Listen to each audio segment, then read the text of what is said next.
The following is a free-for-download audiobook from the website krishnapath.org. Teachings of Lord Chaitanya, Chapter 12. The Devotee.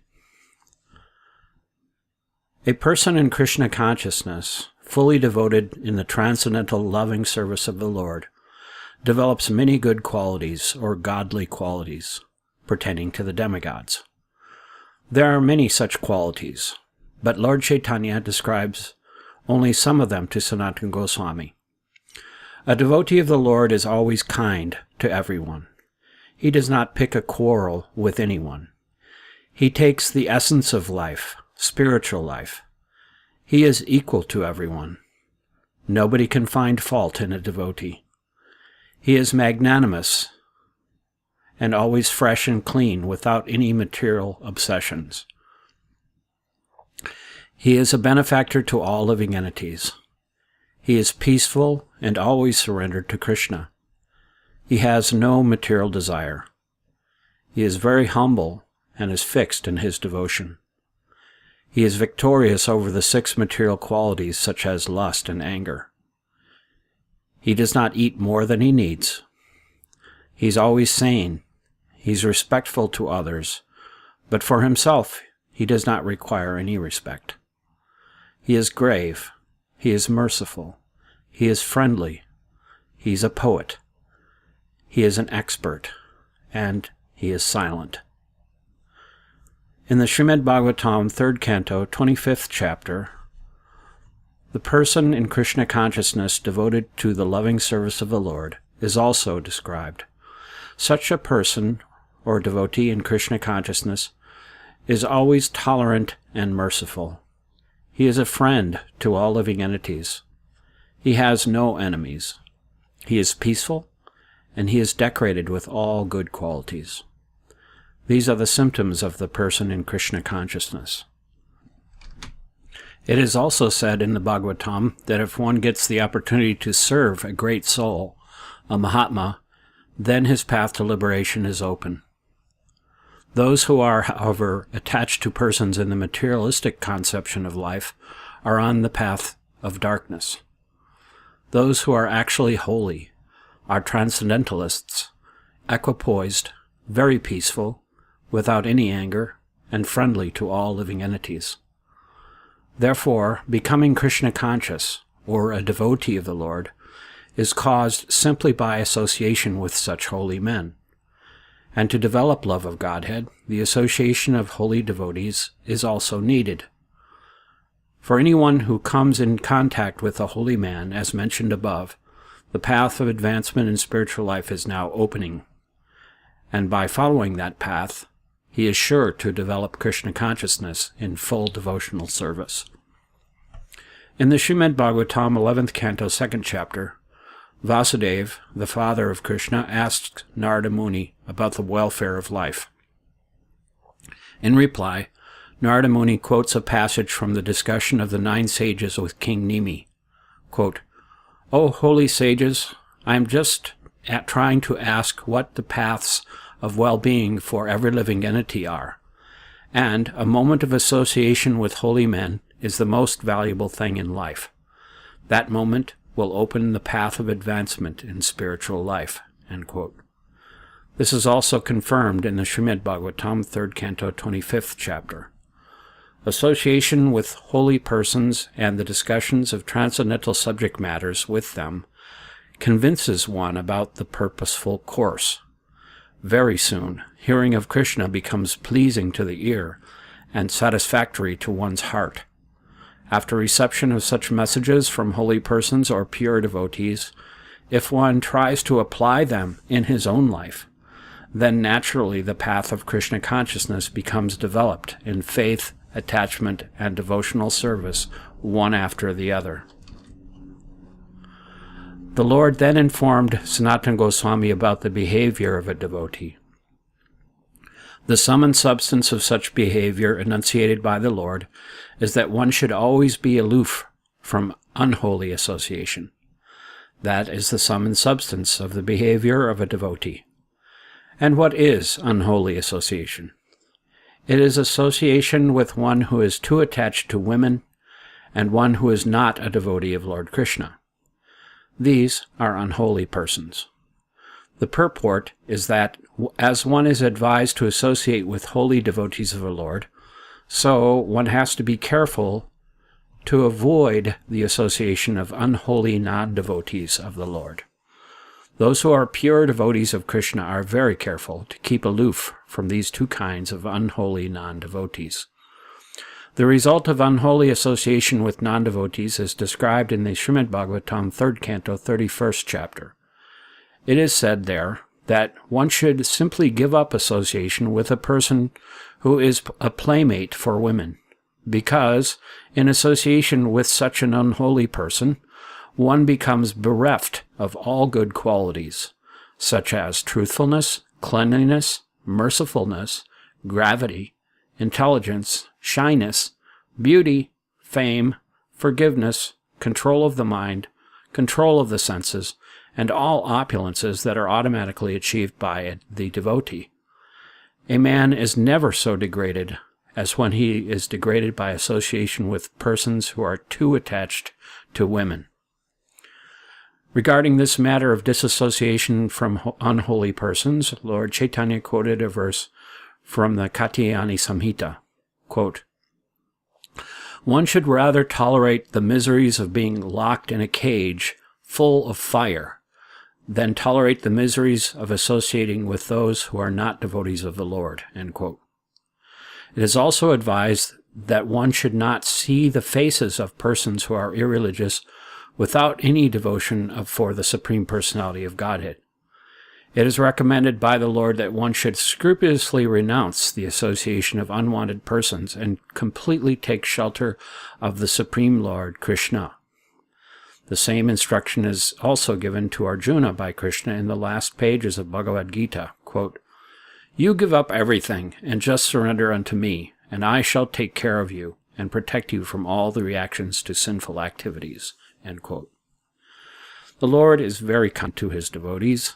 He is very grateful. He is able and magnanimous.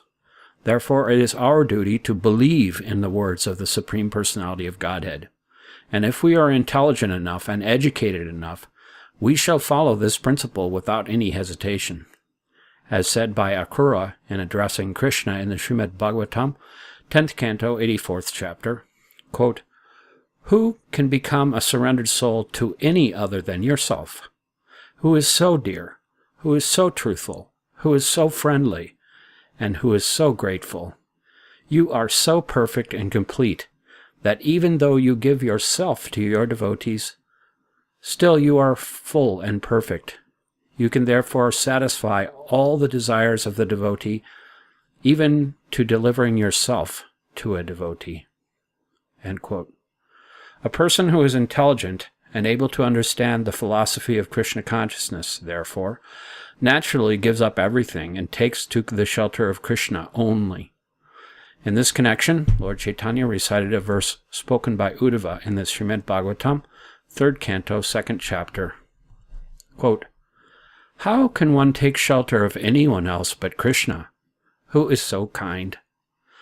Even though Bakashura's sister planned to kill him when he was an infant by applying poison to her breast and offering it to him to suck and thus to die, still that heinous woman received salvation and was elevated to the same post as his own mother."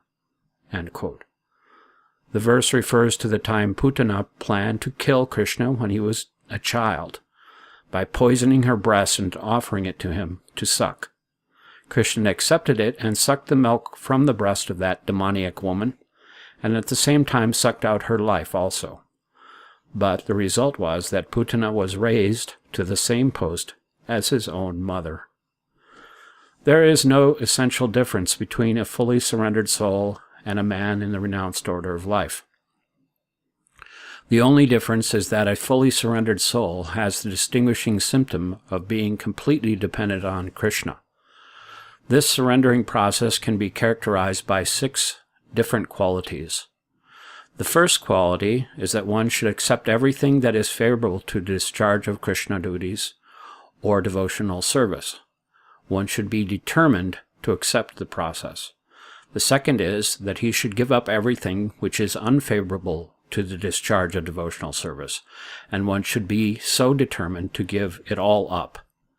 Thirdly, one should be convinced that nobody else can protect him except Krishna, and therefore he has full faith that he will be protected by the Lord. It should be mentioned here that the impersonalists think that being one with Krishna, or one with the Supreme Lord, is their actual identity. A devotee, however, does not destroy his identity, but he lives with full faith that Krishna will kindly protect him in every respect. Fourthly, a devotee should always accept Krishna as his maintainer. Fruitive performers generally expect protection from demigods, but a devotee does not expect any protection from any demigod. He is fully convinced that Krishna will protect him from all kinds of unfavorable conditions. Fifth, a devotee is always conscious that his desires are not independent. Unless Krishna fulfills them, his desires cannot be fulfilled. Lastly, one should always think of himself as the most fallen, so that Krishna may take care of him. Such a surrendered soul should take shelter in a holy place like Vrindavan, Mathura, Dwarka, Mayapur, and should surrender himself to the Lord, saying, quote, "My Lord, from today I am yours. You can protect me or kill me, as you like." End quote. The devotee takes shelter of Krishna in such a way. Krishna is grateful and accepts him and gives him all kinds of protection. This is confirmed in Srimad Bhagavatam, 11th Canto, 29th chapter. It is said there that if a person who is about to die takes full shelter of the Supreme Personality of Godhead and offers himself fully under his care, he actually attains immortality at that time and is eligible to become in association with the Supreme Lord and to enjoy transcendental bliss. The Lord then explained to Sanatana Goswami about the various types and symptoms of practical devotional service. When devotional service becomes practical, to be performed with our present senses, at that time it is called practical devotional service. Actually, devotional service is the eternal life of the living entity and is lying dormant in everyone's heart. The practice which invokes that dormant devotional service is called practical devotional service. The purport is that a living entity is constitutionally part and parcel of the Supreme Lord. This Lord is compared to the sun, and the living entities are compared to the molecules of sunshine. Under the spell of illusory energy, that spiritual spark is almost extinct. But by practical devotional service, one is again revived to his natural constitutional position. When one is practicing such devotional service, it means that he is going back to his original normal position of liberation. Such devotional service can be practiced with one's senses under the direction of a bona fide spiritual master. The beginning of such spiritual activities for making advancement in Krishna consciousness or devotional service is to hear. Hearing is the most important subject matter for advancement in Krishna consciousness. One should be very eager to hear favorably about Krishna. One should give up speculative knowledge or fruitive activities and simply worship and desire to achieve love of Godhead. That love of Godhead is eternally existence within oneself. One simply has to practice the process of hearing. Hearing and chanting are the principal processes of devotional service. Such devotional service may be regulative or affectionate. One who has not developed transcendental affection for Krishna should conduct his life under the direction of scriptural injunction and the guidance of the spiritual master. In the Srimad Bhagavatam, 2nd Canto, 1st chapter, Shukadeva Goswami advises Maharaj Parikshit as follows, quote, "O best among the Bharatas, it is the prime duty of persons who want to become fearless to hear about the Supreme Personality of Godhead, Hare, and to chant about him, and to always remember him. Lord Vishnu is always to be remembered and not to be forgotten even for a moment. He is the sum and substance of all regulative principles." End quote. The purport is that there are so many rules and regulations in the revealed scriptures, so many recommended activities and so many prohibited activities. But when all of them are taken together, it appears that remembrance of the Supreme Lord is always the essence of everything. Remembrance of the Supreme Personality of Godhead always within one's heart is the practical action of devotional service. In that performance of devotional service, there are no regulative principle. There are no do's and don'ts. Generally, in devotional service, one should accept the following principles. Number one is to take shelter of a bona fide spiritual master. 2, it is necessary to be initiated by the spiritual master. 3, to serve the spiritual master. 4, to inquire and to learn love from the spiritual master. 5, to follow in the footsteps of holy persons devoted to the transcendental loving service of the Lord. 6, for the satisfaction of Krishna, one should be prepared to give up all kinds of enjoyment and miseries. 7, one should live in a place where Krishna had his pastimes.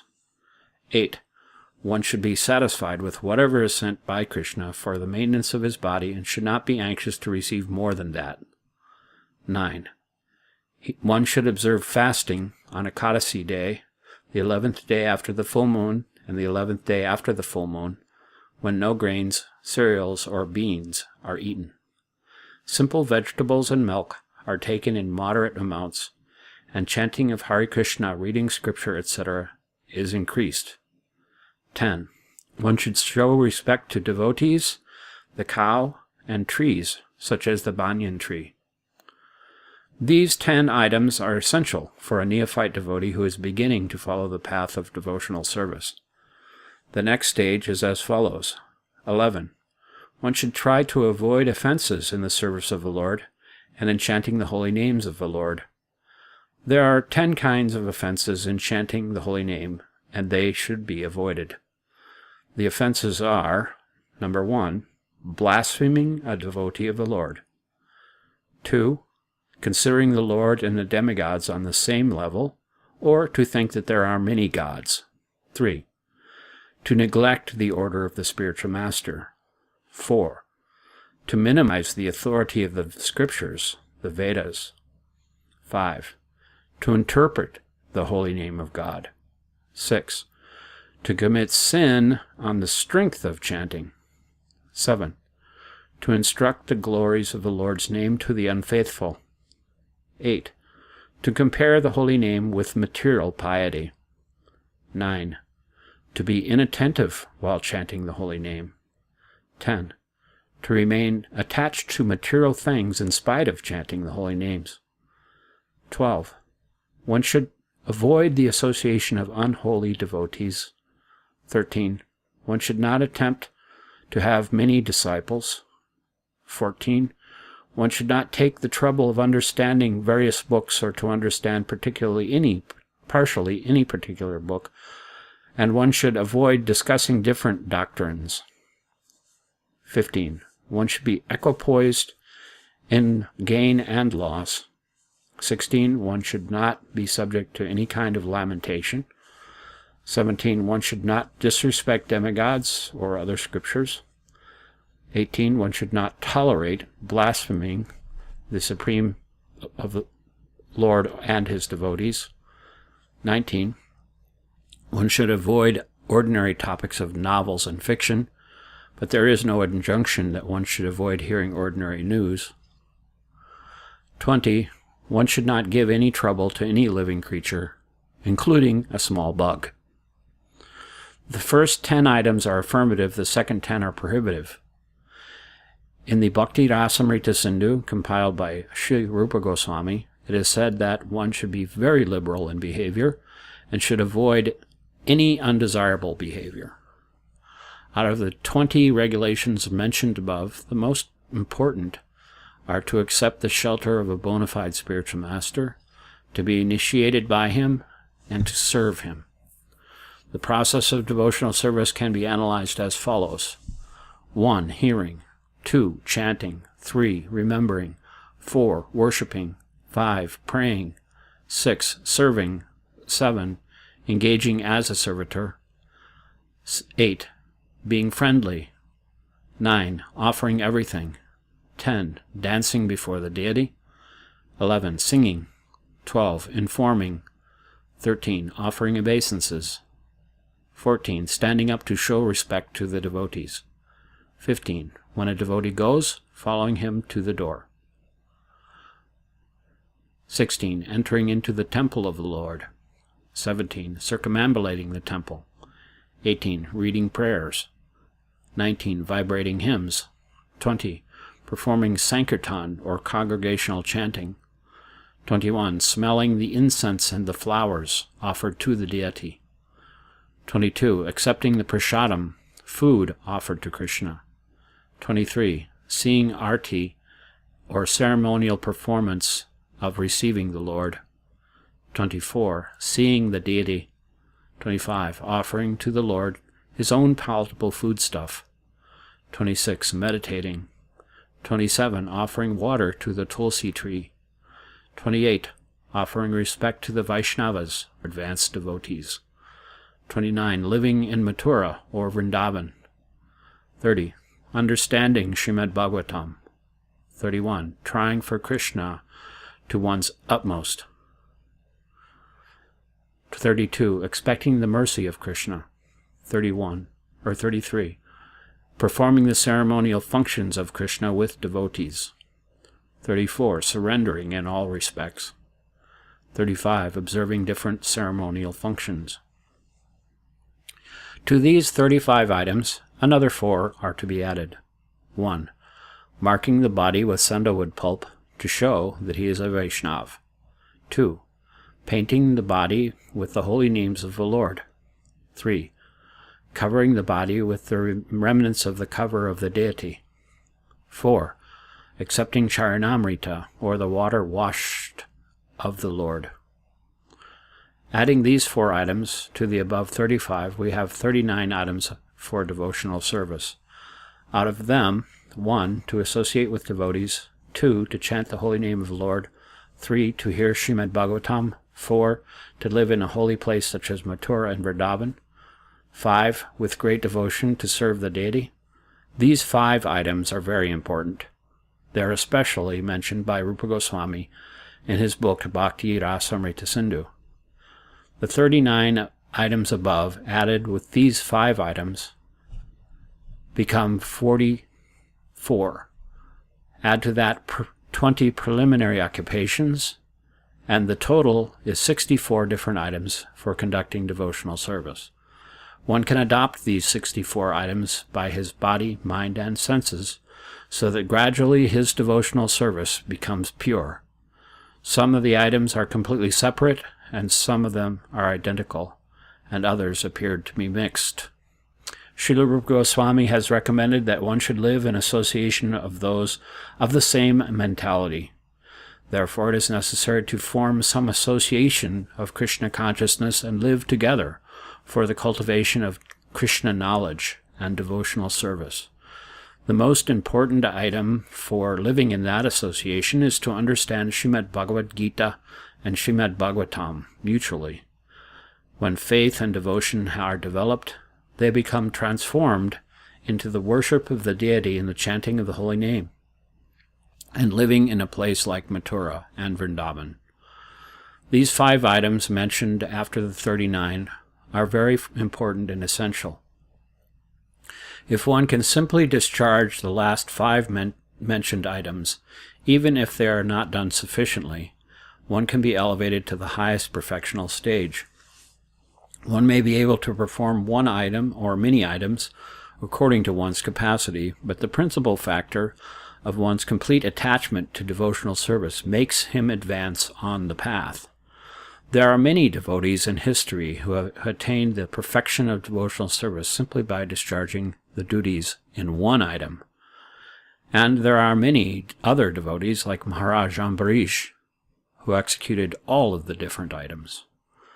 Some individual devotees who attained perfection in devotional service by executing only one item are Maharaj Parikshit, who was liberated in full perfection simply by hearing; Shukadeva Goswami, who became liberated and perfect in devotional service simply by chanting; Lakshmi, simply by serving the lotus feet of the Lord; King Prithu attained perfection simply by worshipping; Akrura, simply by praying; Hanuman, only by becoming the servant of Lord Ram; Arjuna attained perfection simply by becoming a friend to Krishna; and Bali Maharaj simply by offering whatever he had in his possession. So far as Maharaj Ambarish is concerned, he practically performed all the items of devotional service. He, first of all, engaged his mind on the lotus feet of Krishna. He engaged his words, his power of speaking, in describing the transcendental qualities of the Supreme Personality of Godhead. He engaged his hands in washing the temple of the deity, his ears in hearing the words of Krishna, and he engaged his eyes in beholding the deity of Krishna. He engaged his touch for rendering service to the devotees, and he engaged his sense of smell to accept the fragrance of the flowers offered to Krishna. He engaged his tongue in tasting the tulsi leaves offered to the lotus feet of Krishna, his legs in going to the temple of Krishna, and he engaged his head in offering obeisances unto the deity of Krishna. All his desires and ambitions were engaged in the devotional service of the Lord. Therefore, he is the leader in discharging all kinds of devotional service in different ways. Anyone who engages in the devotional service of the Lord in full Krishna consciousness becomes free of all debts to the sages and demigods and forefathers, to whom we are generally indebted. In the Srimad Bhagavatam, this is confirmed, quote, "Anyone who fully engages himself in the service of the Lord without discharging any other duty, O king, is no longer indebted or servant to the demigods, to the sages, to other living entities, to his relatives, to any man, or to the forefathers." End quote.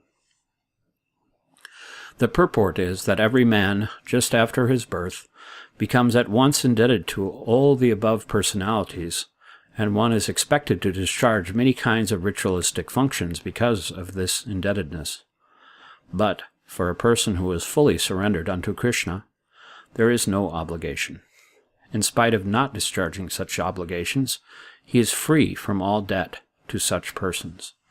It should be carefully noted, however, that when a person gives up all other duties and simply takes to the transcendental service of Krishna, he has no desire and is not subjected to or apt to be performing sinful activities.